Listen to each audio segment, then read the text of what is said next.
يا أيها الذين آمنوا صلوا عليه وسلموا تسليما اللهم صل على سيدنا محمد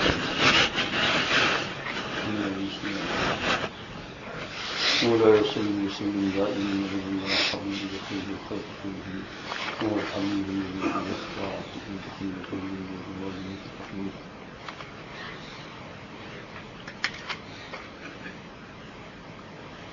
بسم الله الرحمن الرحيم.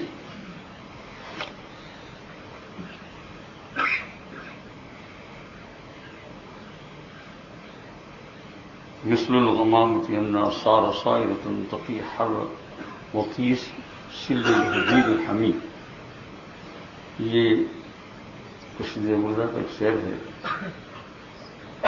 غمامہ کہتے ہیں بادل کو، اس کا مثل الغمامہ بادل.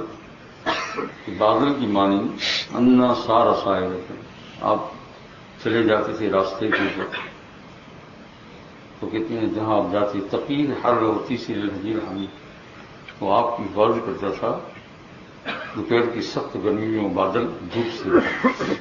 یہ ایک معجزہ حضور صلی اللہ علیہ وسلم کا میرے صاحب سیدھا گزاری کا ہے. حضور صلی اللہ علیہ وسلم چلتے تھے تو سر مبارک کے اوپر بہت سی مرتبہ. امام سیوطی رحمۃ اللہ علیہ بہت بڑے زبردست محدث ہیں، انہوں نے لکھا ہے کہ حضور صلی اللہ علیہ وسلم دھوپ میں چلتے تھے تو آپ کے سر مبارک کے اوپر بادل جو ہے وہ سایہ کر لیتا تھا. اور بھی بہت ساری روایت میں آتا ہے. ترمذی شریف کے اندر بھی ایک روایت آئی ہے، اسی طرح ترجمان السنہ میں مولانا بدر عالم صاحب میرسی رحمۃ اللہ علیہ نے بہت سی حدیث کتاب میں، اور اس قسم کے معجزات خود اور سیاحت کرام بخاری شریف وغیرہ میں بھی آتے ہیں. تو ترمذی شریف کے اندر ایک روایت آئی ہے کہ ابھی حضور صلی اللہ علیہ وسلم کی نبوت کا ظہور نہیں ہوا تھا، تو ظاہر نہیں ہوئی تھی آپ کی نبوت. میں نے ظہور اس لیے کہا کہ حضور صلی اللہ علیہ وسلم نبی تو بنائے گئے تھے تمام انبیاء سے پہلے، عالم کی پیدائش سے پہلے، لیکن آئے آپ تمام انبیاء کے آخر میں، بڑا آدمی آخر میں آتے ہیں، تو ابھی ظہور نہیں ہوا تھا. اس سے پہلے کا واقعہ ہے کہ ایک مرتبہ جو ہے وہ ابو طالب نے جو ہے وہ سفر کیا ملک شام کا تجارت کے لیے، اور سفر کرتے تھے کہ قافلہ ہوتا تھا، پورا جنگلوں میں چلنا ہوتا تھا، اونٹوں کے اوپر جو ہے سواری کرتے تھے. راستے میں رات جہاں پڑتی تھی وہاں قیام بھی کرنا پڑتا تھا. تو اکیلا آدمی سفر نہیں کرتا تھا، بلکہ کیا کرتے تھے کہ قافلہ ہوتا تھا تاکہ کوئی بیمار ہو جائے کوئی. بہرحال سفر میں یوں ساتھی تو ہونا بھی چاہیے. تو کہتے ہیں کہ وہ قافلہ وہاں سے نکلا تو مقدمہ سے شام کو گیا. سرکار دو عالم صلی اللہ علیہ وسلم نبوت کے ظہور سے پہلے بھی آپ نے جو ہے شام کا سفر کیا تھا، یہی اسی قافلے کے اندر یہ ہے. اور شام کے اندر آپ ٹھہرے تو کہتے ہیں کہ یہ قافلہ جو گیا تو ایک جگہ کے اوپر جو ہے وہ عبادت گاہ تھی جہاں سارا لوگ عبادت کرتے تھے. تو وہی جو ہے اس کے اندر ان کا راہب یعنی جو بڑا تھا وہ رہتا تھا. اس کا نام ہے بحیرہ، لکھا ہے بحیرہ، جس سے پاک میں آتا ہے بحیرہ. تو یہ لوگ گئے تو بحیرہ راہب کا جو ہے ایک وہ عبادت خانہ تھا، وہاں کچھ لوگ بستی بھی تھی، تو لیکن جنگل کا معاملہ تھا. تو یہ قافلہ بہت سی مرتبہ جاتا تھا تو وہاں ٹھہرتا تھا. تو اس مرتبہ بھی حضور صلی اللہ علیہ وسلم ساتھ میں تھے تو یہ قافلہ یہاں ٹھہرا. جب قافلہ ٹھہرا تو وہ بحیرہ راہب جو ہے وہ فوراً جو ہے اپنے چرچ سے اور اپنے عبادت کی جگہ سے فوراً نکلا اور نکل کر قافلے والوں کے پاس آیا. کہتے ہیں یہ کبھی ایسا نہیں ہوا کہ وہ فوراً نکل، بلکہ بہت سی مرتبہ یہاں قافلہ ٹھہرتا تھا تو پوچھتا بھی نہیں تھا. لوگ آتے ہیں ٹھہرتے ہیں چلے جاتے ہیں، لیکن اس وقت قافلہ آیا اور قافلے والوں نے اپنے اونٹ کا سامان اتارا، کجاوا اتارا، اونٹوں کو بٹھایا، اپنی چیزیں رکھی کہ یہاں ٹھہریں گے. تو فوراً ہی وہ اندر سے آیا اور آنے کے بعد جو ہے اس نے کسی سے بات نہیں کی، وہ اندر لوگوں میں ٹٹولنے لگا، دیکھنے لگا، ایسا تلاش کرنے لگا. سرکار دو عالم صلی اللہ علیہ وسلم کے پاس جب گیا تو آپ صلی اللہ علیہ وسلم کا کندھا مبارک پکڑ لیا اور جو ہے کہا کہ یہ جو ہے دونوں جہان کا سردار ہوگا اور یہ رحمت اللہ ساری جہان والوں کے لیے رحمت بنیں گے. اور مقابلے والے ان کو کچھ خبر نہیں، ابھی تو نبوت سے پہلے کا معاملہ ہے. حیران ہوں تو اس کو پوچھا کہ یہ کیسے تجھے معلوم ہوا؟ کہا کہ تم لوگ تو آیا ہی کرتے ہیں یار، لیکن اس وقت تم آئے تو میں نے اپنے وظائف اپنی کتاب کی روشنی میں دیکھ رہا تھا میں کہ وہ ہجر سے تمہارا قافلہ آ رہا تھا تو اس طرف جو ہے تمہیں نظر نہیں آ رہا تھا، لیکن اس طرف اور اس طرف عربستان کی ریتیلی زمین کے اندر تو درخت پاس پاس میں ہوتے نہیں ہیں، کہیں کہاں ہوتا ہے کہیں کہاں ہوتا ہے. آپ نے دیکھا؟ وہ دیکھا کہ نہیں، یہاں تو نہیں کہ سڑوں کی طرف آپ نے دیکھا نا. اور وہ زمانہ تو بہت دور کا ہے، کوئی درخت وہاں ہے کوئی درخت وہاں ہے، یہ قافلہ آ رہا ہے. پتھر بھی ہے پہاڑ بھی ہے، بڑے بڑے ادھر پتھر ہے پہاڑ ہے. تو کہا کہ جب یہ آ رہے تھے تو میں دور سے میں نے دیکھا ایک درخت کو جھکا ہوا، دوسرے درخت کو دیکھا جھکا ہوا ہے. پھر جب قافلہ آگے بڑھا تو وہ کھڑا ہو گیا، پھر ادھر کا درخت اس پایا تو یہ بھی جھکا وہ بھی جھکا. پھر میں نے کچھ پتھروں کو دیکھا پہاڑ کے کہ وہ بھی جھکتے ہیں اور کھڑے ہو جاتے ہیں. ان لوگوں نے نہیں دیکھا. پھر میں نے کہا کہ درخت پاس میں تو ہوتا نہیں ہے. اور پھر راہب کا دکھنا اور چیز ہے، اس نے ایک درخت کو دیکھا اور پیشین گوئی بھی پہلے سے پڑی تھی تو کہا میں دور سے دکھتا رہا، حتیٰ کہ تم لوگ جب یہاں تک آیا وہاں تک میں دیکھتا تھا کہ جو دور کا درخت تھا وہ جھک رہا ہے کھڑا ہو رہا ہے، جھک رہا ہے کھڑا ہو رہا ہے. تو میں حیرت میں آ گیا. اور پھر جب تمہارا قافلہ یہاں پہ ٹھہر گیا تو سارے درخت اپنی جگہ پر ٹھیک ہے ویسے ہی جیسے تھے وہ پتھر بھی. تو میں نے سوچا کہ ضرور وہی پیشین گوئی کتنے کچھ ہے کہ تم لوگ تو آتے تھے، لیکن میں نے تم لوگوں میں سے کسی کو پوچھا نہیں بلکہ میں اندر جانے لگا. اندر جا کر اس نوجوان کو میں نے دیکھا اور کندھا پکڑا تو میں نے مہر نبوت معلوم کر لی. اس میں اسٹیمپ آف نبوت، اسٹیمپ آف، اس کا سماعی ترمذی میں بہت اچھی طریقے سے تفصیلی تذکر آتا ہے. کہا کہ وہ بھی میں نے ہاتھ لگا کر معلوم کر لی اور میں یقین کے ساتھ کہتا ہوں کہ یہ اس لیے تو دوسری جگہ پر آتا ہے کہ مطالب نے اسی وقت بعض صحابہ تو بعد میں وہ بنے، لیکن بعض ساتھیوں کو جو ہے لے کر ان کو روانہ کر دیا کہ واپس لے جاؤ، کوئی نقصان نہ کر دے تمہیں، بات پھیل جائے گا. ہوتا ہے نا آدمی ڈر لگتا ہے. یہ تو حضور صلی اللہ علیہ وسلم کو جو ہے پھر اس راہب نے یہ کیا کہ بھائی تم لوگ جو ہے آج تمہارا کھانا رہنے دینا میری طرف سے تمہاری سب کی دعوت ہے اور میں کھانا ابھی تیار کرا رہا ہوں اور یہیں میرے مسئلے کے سامنے وہ لوگ میدان میں ٹھہرے تھے کہ یہی کھانا کھائیں گے، میری طرف سے کھانا کھائیں گے. بہت کلام کیا. راہب بھی سچا تھا نا. تو تھوڑی دیر ہوئی، کھانے کا ٹائم ہوا، اس نے کھانا تیار کیا اور اپنے خادموں کے ذریعے سے کھانا اٹھا کر جو ہے وہاں اندر لایا. کھانے کا ٹائم اس وقت حضور صلی اللہ علیہ وسلم موجود نہیں تھے، اونٹ چرانے گئے تھے قوم کی. کیا اونٹ چرانے؟ کس نے بھیجا؟ نہیں، آپ خدمت کرتے تھے، مادہ یہی ہوتا ہے، اونٹ چرانے کے لیے گئے. تو راہب نے کہا وہ تمہارا نوجوان تو ہے نہیں، اس کو بلا لاؤ، خاص تو کھانا تو اسی کے توفیل میں تمہارے لیے آج ملا ہے اور انہیں کے لیے میں نے دعوت کی ہے. تو قافلے میں سے ایک آدمی جلدی سے دوڑا اور دوڑنے کے بعد حضور صلی اللہ علیہ وسلم کو بتایا کہ آپ کو بلا رہے ہیں، تو آپ وہاں سے اونٹوں کو لے کر واپس آئے. جب لے کر آئے تب بھی اس راہب نے دیکھا کہ وہی معاملہ ہو رہا ہے. آپ صلی اللہ علیہ وسلم کھانا کھانے کے لیے بیٹھ گئے. راہب نے بڑے احترام کے ساتھ کھلایا اور کہا کہ تم نے ایک بات دیکھی نہیں. وہ کہاں دیکھتے؟ اس لیے کہ جو آدمی گھر میں رہتا ہے تو اس کو کچھ زیادہ یہ نہیں ہوتا ہے. آپ لوگوں نے وہ ضرب المثل سنی ہوگی، کیا سنی؟ گھر کی مرغی دال برابر.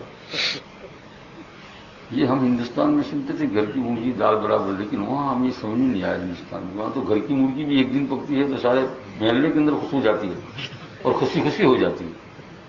وہاں یہ ہمیں اور یہ ضرب المثل تو ہم پڑھنے کے زمانے سن رہے ہیں. ہمارے گھر کی مرغی لیکن ہمارے یہاں تو گرجی مرغی بھی بکتی تھی تو 3 مہینے 2 مہینے کے بعد پکے تو سارا محلہ خوش ہو جائے، تھوڑی ترکاری بھیجی تھی، وہ بات سمجھ آئی. لیکن یہ بات سمجھ میں کہاں آئی؟ یہاں نہیں، افریقہ میں آنے کے بعد. افریقہ پہلے میں رہا ہوں 7 سال میں نے وہاں گزارا. تو جب وہاں آ گیا تو آگے بات روزانہ مرغی، روزانہ مرغی، روزانہ مرغی، روزانہ مرغی، ہر روز مرغی مرغی مرغی مرغی آ گئی. اور مرغی نہ ہو تو مچھلی، اور بیگن کی تو زیارت بھی نہ ہو گئے، پاپڑی تو بھول گیا، تور کی سنگ بھی بھول گیا، سب مرغی.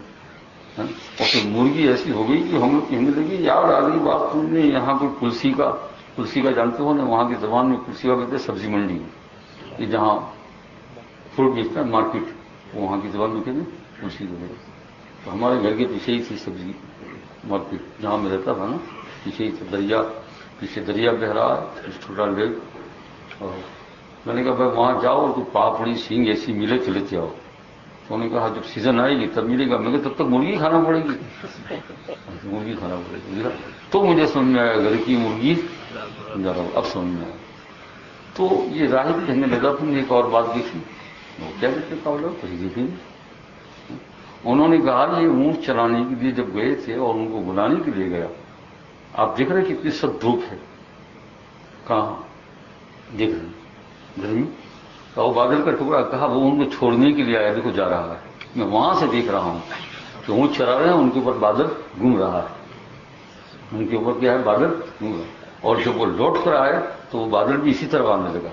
اور وہ جب یہاں آئے تو اب وہ بادل جا رہا ہے، واپس چھوڑ کر جا رہا. اسی کو کہا مثل الغمامتی انا صار صاعدا بقی حرتی سی لجیل حمید. بادل جو ہے جہاں آپ چلتے تھے تو بادل آپ کے اوپر سایہ لگا رہتا تھا، آپ کو گرمی سے.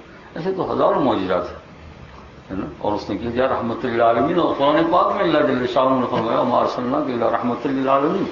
آپ کو اللہ تعالیٰ نے سارے جہان والوں کو دیکھ کر، سارے جہان والوں کی رحمت. بیمار آپ کو دیکھتا تو اچھا ہو جاتا تھا. صحابہ کرام جب بیمار ہوتے تھے اور آپ صلی اللہ علیہ وسلم عیادت کے لیے تشریف لے جاتے تھے تو آپ کا عادت مبارکہ یہ تھی کہ بیمار صحابی جو ہوتے تھے مرد ان کے سینے پر ہاتھ رکھتے تھے اور کہتے تھے لا باس طہور ان شاء اللہ. کہتے ہیں اتنا ہاتھ رکھنے سے پوری بیماری چلی گئی. اگر کسی صحابی کی جان نکلنے کی تیاری نہ سکرات میں ہوتے تھے، آپ جاتے تھے تو ان کو وہ سکرات کی کڑواہٹ بھی ختم ہو جاتی تھی. وہ کہتے ہیں گئے جنت میں، ہم حضور کی زیارت کر گئے، حضور کی زیارت کر کے کہاں گئے جنت میں گئے. یہ کہاں؟ یہ ہے سرکار دو عالم صلی اللہ علیہ وسلم. اور مسلمان صحابہ اور آج تک مسلمان تو مسلمان، لیکن صحابہ کے زمانے سے لے کر اور آج تک جو مسلمان نہیں ہے ان کا بھی اس پر یقین ہے. ایمان نصیب ہونا نہ ہونا اور بات ہے، لیکن ان کا بھی اس پر یقین ہے. سرکار دو عالم صلی اللہ علیہ وسلم نے اپنی ذات عالیہ کے لیے کبھی کسی پر غصہ نہیں کیا، کبھی بھی نہیں، پوری تاریخ میں آپ صاحب اپنی ساتھ. بلکہ اگر آپ کو کسی نے اپنی آپ کو زیادہ تکلیف پہنچائی تو آپ نے کیا کر دیا؟ بہت سینکڑوں قصے ہیں. کسی نے تلوار اٹھائی، آپ نے کہا جاؤ ایسا نہیں کرنا، ہے نا. لیکن آپ صلی اللہ علیہ وسلم کا غصہ جو آتا ہے حدیث پاک میں، وہ دینی امور کے اوپر جب غصہ ہوتے تھے تو کوئی آپ کے چہرے کے اوپر دیکھ بھی نہیں سکتا تھا. احمرت وجہ نہ ہو، حدیث پاک میں آتا ہے آپ کے دونوں رخسار مبارک سخت سے ہو جاتے، اتنا غصہ. ایک مرتبہ نماز پڑھ کر فارغ ہوئے تو قبلہ مسجد نبی علیہ الصلوۃ والسلام نے قبلہ طرف کی دیوار کے اوپر بلغم دیکھا، پھوک. اور یہاں تو صحابہ ہی ہوتے ہیں. تو آپ نے یہ سوچا کہ تم اتنی دن سے نماز پڑھ رہے ہیں اور تمہیں یہ بھان نہیں ہے کہ یہاں ٹھوکنے کا. اتنا غصہ ہو گیا، اتنا غصہ ہو گیا کہ حدیث پاک میں آتا ہے احمرت وجہ ہو، آپ کے دونوں گال مبارک سرخ ہو گئے کہ مسجد کی یہ حالت نہ رکھی اور کسی کو کچھ کرنے نہیں دیا. خود گئے اور اس کو اپنے ہاتھ سے اس کو صاف کیا اور کہا یہ عبادت کی جگہ ہے، اس کو اس طریقے سے خراب نہیں کیا. اتنا احمرت ہو جاؤ. اس کے مقابلے میں آپ یہ بھی پڑھیں گے کہ ایک بدوی گاؤں والا آیا اور پیشاب کر دیا تو آپ نے کہا اس کو چھوڑ دو، پانی بہا دو. کیوں؟ کہ وہ بالکل نو مسلم، یعنی کچھ جانتا ہی نہیں تھا. ابھی اس نے کلمہ پڑھا تھا یا پڑھنے والا تھا، کچھ جانتا ہی نہیں تھا. اب لوگ اس چیز کو پیش کرتے ہیں. ارے بھائی کچھ حدیث پاک کو سمجھو. یہ پیش کرنے یعنی ہم لوگ مسجد کے اندر خرافات کرتے ہیں اور اس واقعے کو پیش کرتے ہیں. وہ واقعہ کہاں ہم کا؟ ہم نو مسلم ہیں، کل کے مسلمان ہوئے ہیں، مدتوں سے نماز پڑھ رہے ہیں، پھر بھی ہم لوگ اتنا بھال نہیں ہے کہ ہمارے بچوں سے سبو مسا تمہاری مسجدوں کو پاگلوں سے اور بچوں سے بچاؤ. ہم آج مسلمان ہو گئے ہیں، مسلمان ماں باپ سے پیدا ہو گئے ہیں، اور حضور صلی اللہ علیہ وسلم مبارک دکھا تو کہ احمرت جاؤ بعض مبارک شرک ہو گئے. اور اس کے ساتھ ساتھ ہماری بھول ہے کہ ہم کو بھی کچھ نہیں ہوتا، کوئی کتنا بھی چھوڑ کیا کرے، کتنی اپنی نماز پڑھ کے چلے جاؤ. یہ نہیں ہونا چاہیے، اس کا پوچھ ہوگا ہم کو خدا بند کی. تو ایک واقعہ یہ ہے کہ آپ کا گال مبارک سرخ ہو گیا غصے سے، اور ایک کیا ہے کچھ نہیں کہا چھوڑ، کیونکہ وہ ابھی اسلام ابھی اس کو کچھ پتہ نہیں ہے. تو اس کو بلا کر سمجھایا کہ بھائی دیکھو یہ اسلامی مسجد ہے اور مسجد کا یہ حکم ہے کہ یہاں پیشاب نہیں کرتے. اس پر ہم اپنے آپ کو قیاس کر سکتے ہیں. تو پھر کوئی یہاں پیشاب کرنے بیٹھ جائے اور اس کو بھی کچھ نہیں کہے کہ حضور نے کچھ نہیں کہا تھا، کریں گے؟ استغفر اللہ العظیم. شریعت کو سمجھنا، دین کو سمجھنا بہت بڑی بات ہے نا. ہم لوگ جو ہے ہانکنا نہیں چاہیے ورن پھٹولا. اب دیکھو یہاں آپ کے گال مبارک سرخ ہو گئے. اور ایک صحابی رضی اللہ تعالیٰ عنہ معاذ بن جبل رضی اللہ عنہ، بڑے جلیل القدر صحابی ہے نا. تو وہ جو ہے مسجد نبی علیہ الصلوۃ والسلام سے دور عشاء کی نماز صحابہ کرام کو پڑھا، تو دور رہنے والے تھے. اس وقت شروع ہو گئی تھی نماز، جو دور آ نہیں سکتی. تو یہ نماز پڑھائی تو عشاء کی نماز کے اندر قرات بہت ذرا لمبی تھوڑی سی کی. تو ایک صحابی رضی اللہ تعالیٰ عنہ ابھی ابھی کھیت سے آئے تھے تھک کر کے، اور نماز میں انہوں نے بھی تکبیر تحریمہ مان لی، اور قرات لمبی ہو گئی تو بیچارے برداشت نہیں کر سکے، تو نماز کو توڑ دی اور پھر اکیلے کونے میں جا کر اپنی نماز پڑھ دی. ہوا یہ واقعہ. صبح کو یہ خبر حضور صلی اللہ علیہ وسلم ہوتی تو آپ نے معاذ بن جبل کو لایا، اتنا غصہ کیا کہ حدیث پاک میں آتا ہے کسی بات میں اتنا غصہ نہیں کیا جتنا ان کو کہا تم فتنہ کر رہے ہو، افتان انت، تم فتنہ کر رہے ہو اسلام کے اندر، فتنہ کر رہے ہو. اور پھر بتایا کہ جب تم نماز پڑھاؤ تو بہت ہی کم قرات کے ساتھ پڑھاؤ، کیوں؟ تم میں ضعیف بھی ہے، تم میں بیمار بھی ہے، ان کو ضعیف المریض، ضعیف بھی ہے بیمار بھی ہے. اتنی نماز پڑھو کہ خیال مریضوں کا رکھو، تو یہ نماز تندرستوں کو تو فٹ آئی جائے گی، مریضوں کا اور بوڑھوں کا اگر خیال کریں گے تو یہ نماز فٹ آئے گی جوانوں کو آئی. لیکن اگر تم جوانوں کی رعایت جوانوں کو دیکھو گے تو یہ نماز بوڑھوں کو فٹ نہیں آئے گی. اور اتنا غصہ ہوئی حدیث پاک میں، اتنا غصہ کہتے ہیں حدیث پاک کہ ایسا کسی بات میں آپ نے غصہ نہیں کیا. یہ کیا ایک ان پر غصہ تھا، یہ اپنوں پر غصہ تھا. کتنا اپنوں پر جو اندر آ گئے، تم دیکھ رہے ہیں، تم مجھے میری پیچھے نماز پڑھ رہے ہو گے میں کیسی نماز پڑھا رہا ہوں صلی اللہ علیہ وسلم. تو آخری نماز پڑھنا ہو تو آدھا قرآن پڑھو تو کوئی منع نہیں کرتا، لیکن نماز پڑھاتے وقت ہر چیز کا خیال رکھنا چاہیے.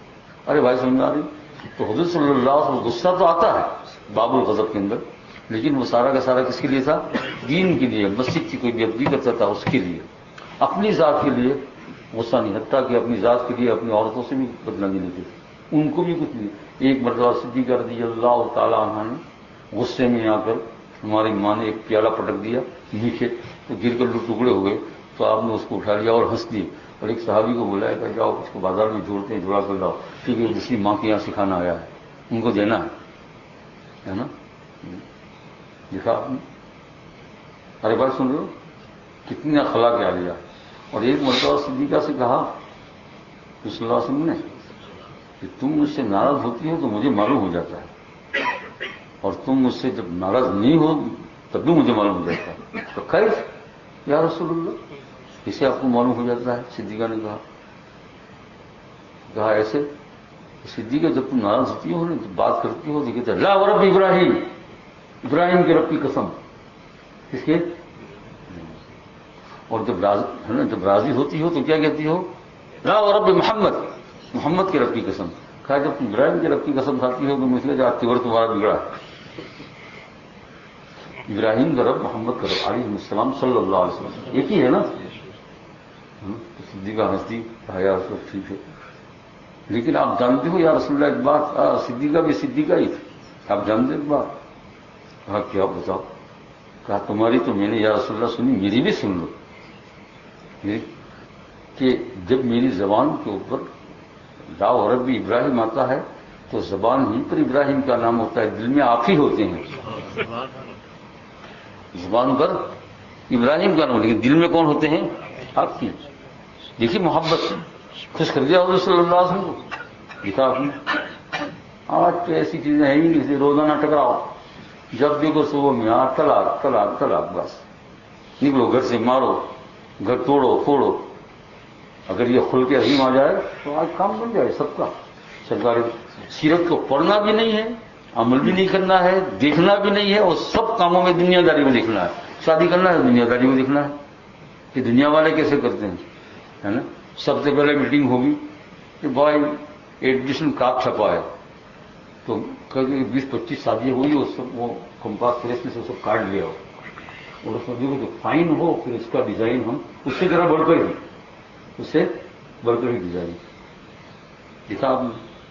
یہ نہ دیکھا کہ ڈیزائن سرکار کی ہو، یہ نہ دیکھا، ہے نا. وہ ڈیزائن دیکھی دنیا والوں کی تو ٹوٹی. نوشا، 9 دن کا بادشاہ کہتے ہیں، نوشا دلہا کو کیا کہتے ہیں؟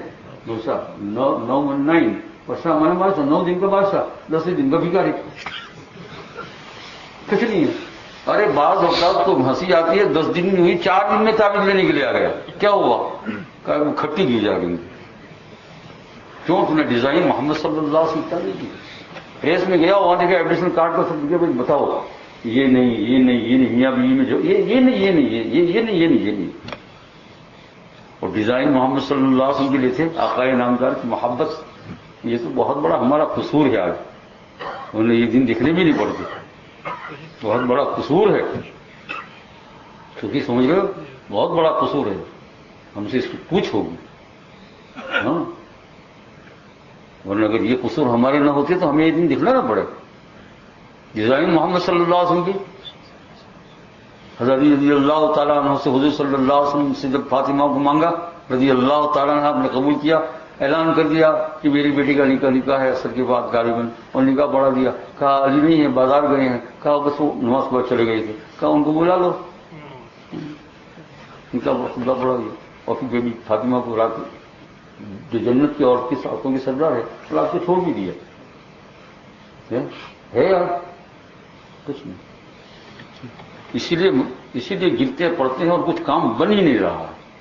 کام بن ہی رہا ہے کیونکہ نصرت الہی اس کے ساتھ ہوتی ہے جو حضور کے ساتھ ہوتا ہے، حضور کے طریقوں پر ہوتا ہے، حضور کے ساتھ محبت. چیخ نکل جائے آدمی کی کہ مجھ سے یہ کام حضور کے خلاف کیوں ہوا، رات بھر نیند نہ آئے کہ یہ کام مجھ سے حضور کے خلاف کیوں ہوا، حضور کے اس کام کے خلاف کیوں ہوا. لیکن یہ چیز آج ہے نہیں. سب لوگ اپنے اپنے ٹپ ٹاپ پر چلنا چاہتے ہیں. تو بھائی بات کہاں سے کہاں نکل گئی. خیر، سرکار دو عالم صلی اللہ علیہ وسلم کا خلق عظیم آپ دیکھ لیجیے. اپنی ذات کے لیے اپنی بیوی سے بھی، ماؤں سے بھی، یعنی ہماری مائیں ہوتی ہے، ان سے بھی کبھی کچھ نہیں کہا، کسی کو کچھ نہیں کہا، بس سب برداشت کرتے رہے. اور پھر غیروں سے بھی دین کے بارے میں جب دیکھا کہ اب یہ دین سے واقف نہیں ہے تو کچھ نہیں، دعوت دینے کے لیے گئے، ہے نا، تو جو ہے دعوت دینے کے لیے گئے تو لوگوں نے جو ہے وہ پتھر بھی مارے. تو فرشتوں نے آ کر کہا کہ آپ حکم دیجئے. سارے فرشتوں نے پہاڑ کو دبا دے گئے، پتھر دے گئے. یہ اللہ، یہ میری قوم ابھی مجھے جانتی نہیں ہے، یہ قوم میری مجھے بھی، یعنی ان کو پہچانا نہیں ہے، تعارف نہیں ہے. میں ان کے لیے اگر پتھر میں دبا دوں تو یہ میرا قصور ہوگا. تو وہ جانتے نہیں ہیں. ایک دن یہ نہیں جب جانے گی تو ان کی اولاد طائف بھرا ہوا ہے اسلام سے، سب جگہ پر مسجدیں. وہ جگہ بھی موجود ہے جہاں حضور کو پتھر مارے تھے. میں وہاں 2 رکعت نفل نماز پڑھ کر آیا ہوں کسی زمانے میں طائف کے اندر. یعنی وہاں کیا ہے اس وقت نشان کے طور پر مسجد تو نہیں بنی ہے، لیکن ایک سائبان بنا رکھا ہے، یعنی لکڑے گارے ہیں اور اس پر کپڑا لگا رکھا ہے دھوپ سے بچنے کے لیے. تو لوگ جاتے ہیں تو تبرکاً وہاں نماز پڑھ لیتے ہیں. میں بھی وہاں گیا، 2 رکعت نفل نماز میں نے کسی زمانے میں طائف میں وہاں پڑھ لی. اور وہ 2 پہاڑ بھی میں نے دیکھے جن 2 پہاڑوں کے کو حکم دیا تھا فرشتوں نے آ کر حکم نہیں دیا تھا، کہا تھا کہ یہ 2 پہاڑ میں نکلوا دو. تو بالکل طائف کی بستی ان 2 پہاڑوں کے درمیان میں ابھی بھی ہے. ادھر پہاڑ لمبا اور درمیان میں ہے سارے لوگ، بستیاں اور بھی ہے اور مسجد بھی ہے. حضرت عبداللہ ابن عباس رضی اللہ تعالیٰ عنہ کی مسجد بھی وہیں ہے، شاندار. وہیں ان کی قبر بھی ہے طائف کے اندر. وہ چلے گئے تھے حضور صلی اللہ علیہ وسلم کے بعد طائف چلے گئے. لوگوں نے پوچھا کیوں؟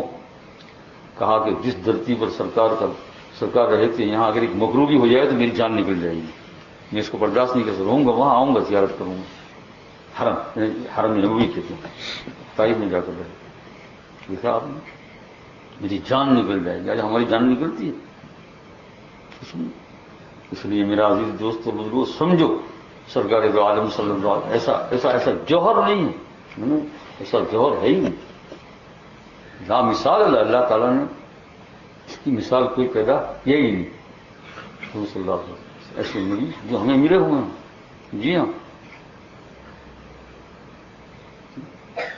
آیات الغر لا يخفى على احد بدونها العبد کم ابرت وصب من لمس راحت، کتنی مرتبہ آپ نے اپنا ہاتھ مبارک پھرایا، حضرت رضی اللہ تعالیٰ کی آنکھ نکل گئی تھی ایک مرتبہ، آپ نے لگائی دعا مبارک، اور ایک صحابی کا اس سے زیادہ کہ آنکھ کا یہ جو اندر کا ہے نا بالکل نیچے لٹک پڑا تھا زخم لگنے سے، تو مشورہ ہوا صحابہ میں کہ ان کا آنکھ اس زمانے کے مطابق نکال دی جائے گا، کچھ جو تکلیف ہوتی نہیں، لیکن کہا پہلے سرکار سے مشورہ کرو، تو مشورہ کہا نہیں، کدھر ہے کہا وہاں، تو آپ صلی اللہ علیہ وسلم گئے اور اس کی آنکھ کو اپنے ہاتھ مبارک سے پکڑ کر اندر رکھا اور ایسا کر دیا، کہتے ہیں 2 دن کے بعد لوگ دیتے ہیں پتہ ہی نہیں چلتا ہے کون سی آنکھ میں زخم لگا ہوا ہے، اور روشنی اسی آنکھ میں زیادہ ہے جس میں زخم لگا تھا، سرکار کا ہر جس کو شفقت کے ساتھ لگ گیا، یہ ہے نبی صلی اللہ علیہ وسلم، سن رہے ہیں، جاگتے ہو یا سو گئے،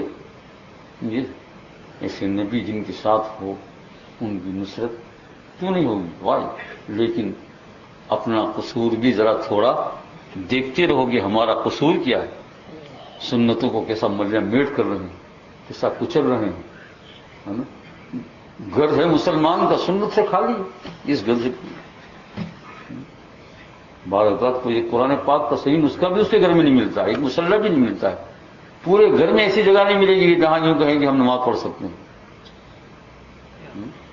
یہ مسلمان کا گھر، حالانکہ مسلمان کا گھر تو وہ ہے جہاں رحمت کے فرشتے آتے رہتے ہیں، گھر میں رحمت کے فرشتے آتے ہیں، مسلمانوں کا گھر تو وہ ہوتا ہے کہ جہاں رحمت کے فرشتے جاری رہتے ہیں، اور پھر مرنا اکثری طور پر تو گھر پر ہی ہوتا ہے نا، اللہ جل شانہ بھائی ہم لوگوں کو سمجھنے کی توفیق عطا فرمائے، بھائی کوشش کر لو یہ زندگی میں جتنی دن باقی ہے حقیقی محبت حضور سے پیدا ہو جائے، حقیقی ایسی محبت پیدا ہو جائے کہ آپ صلی اللہ علیہ وسلم کے اعمال اور سنتیں ہمارے اندر کیا ہے آئیں، یہ اللہ تعالیٰ ہم سب کو توفیق عطا فرمائے۔